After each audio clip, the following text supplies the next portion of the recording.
soy Jorge Poblete, trabajo con el diputado Carmona, como bien se señaló. Básicamente, como estamos entre militantes, no se trata de configurar un discurso académico, ni mucho menos, sino de alguna manera acercar algunas ideas respecto de lo que nosotros visualizamos desde el espacio institucional que ocupamos en el Congreso, del proceso de integración latinoamericana, de unidad latinoamericana. Sencillamente, yo voy a ser brevísimo, digamos. La primera cuestión que quiero señalarle, y como militantes políticos, ustedes saben que uno de los objetivos centrales de la política exterior de cualquier país debería ser ganar espacios de libertad, de soberanía, de autonomía, que permita tomar decisiones propias sobre los propios destinos de nuestro país. Parece un objetivo sencillo planteado de esta manera, digamos, pero se trata de que el mundo, el escenario, el sistema político internacional, allí hay unas diferencias que radican básicamente en las cuotas de poder que detentan cada una de estas unidades políticas. El sistema internacional no es igual concretamente. Hay países hegemónicos, dominantes, con capacidad para predominar e imponer sus propios puntos de vista, sus intereses estratégicos, y hay países periféricos, por decirlo, y reduciendo un poco la complejidad del análisis, que son objeto del sistema político internacional. Están subordinados a las decisiones políticas de los países centrales y en consecuencia se les reduce el margen de libertad para decidir sobre sus propios destinos. Entonces, la primera síntesis que podríamos hacer es aquella que refiere a que en el sistema político internacional hay sujetos activos que diseñan y modelan el contenido de esa política internacional y hay otros actores subordinados, periféricos, que son objeto de estas decisiones. Obviamente que el sistema jurídico internacional que pretende regir las relaciones entre los países suele caer, como lo ha denunciado muchas veces la presidenta, en una especie de formalismo, digamos, que no se condice con lo que realmente allí acontece. En algunas instancias, en la mayoría de ellas, el sistema jurídico internacional suele ser, como dice un compañero, una telaraña que atrapa a los más débiles, pero deja pasar a los más fuertes. Argentina ocupa un lugar en ese escenario internacional que se ha ido modificando en la última etapa que se inicia en el 2003.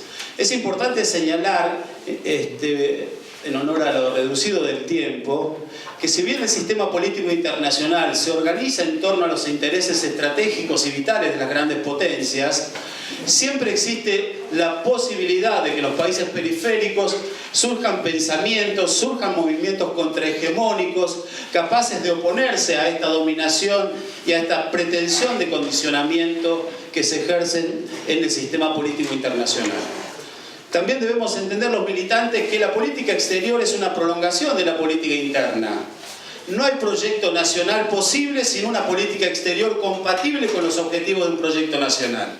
Esto lo enseñaba Perón al principio de su mandato, digamos, lo ha retomado Néstor, Cristina. Ha puesto un énfasis y un llamado de atención sobre la política exterior. Ahora bien, digamos, si el escenario internacional está configurado por países dominantes y países periféricos, el tema es cómo nosotros, como país que pretende decidir sobre sus propios destinos, construimos un poder suficiente, digamos, para poder, de alguna manera, reconfigurar estas relaciones de poder en el marco del sistema internacional. A mí me parece que esta pregunta es estratégica y de lo que se trata aquí son de las coordenadas del poder. ¿Cómo uno acumula poder suficiente para que en la relación con los demás estados nacionales y en particular con los países hegemónicos y que condicionan al resto del sistema, nosotros tengamos alguna posibilidad de imponer nuestras propias perspectivas o por lo menos enunciarlas en este escenario? Allí aparece un hecho que me parece que es categórico y que voy a rescatar en honor a la brevedad y para poner solo un ejemplo de este pensamiento contrahegemónico. Cuando aparece una élite gobernante capaz de consustanciarse con la voluntad de la mayoría de su ciudadanía, con la mayoría de la población, con la mayoría del pensamiento popular, diríamos nosotros, cuando se da esa coincidencia de este compromiso fundamental entre una élite política con la mayoría del pueblo y se formula un proyecto nacional que puede ser proyectado a la agenda internacional, se produce de alguna manera, digamos, un movimiento contrahegemónico, un movimiento capaz de poder reconfigurar las relaciones de poder en el sistema político internacional.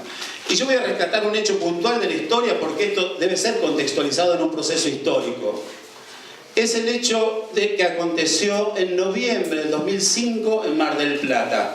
Me parece que el tema del no al ALCA que aconteció en ese momento fue una acción, fue una decisión, fue una conducta de insubordinación fundante de un proceso nacional nuevo.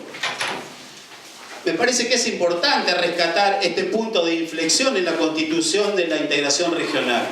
Ustedes saben que en ese momento Estados Unidos pretendía la constitución del ALCA, que es un área de libre comercio para toda América, que obviamente respondía a los intereses hegemónicos y estratégicos de los Estados Unidos.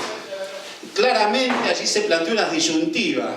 La disyuntiva era generar una tensión dialéctica, digamos, entre la posibilidad de subordinarse a ese modelo que se nos proponía en ese momento o la posibilidad de iniciar un proceso de autonomía, de liberación, un proceso de mayor libertad para la toma de las decisiones que permitiera sacar a nuestro país y a los países de América Latina de su condición de pobreza, marginación, desempleo y endeudamiento externo. Entonces yo solamente quiero tomar este ejemplo porque ese ejemplo dispara luego un conjunto de procesos políticos en América Latina que termina con la conformación de la UNASUR, de la CELAC. Quiero decir que allí aparece la posibilidad de una construcción de un mínimo de poder capaz de reconfigurar la escena internacional con el convencimiento de que la unidad de los pueblos de América Latina generaba ese mínimo político necesario para poder sentarse con los más poderosos de la tierra y por lo menos poder decir lo que nosotros pensábamos sobre la política internacional y sobre todo sobre la conducta de los países hegemónicos y los organismos que responden directamente a sus intereses.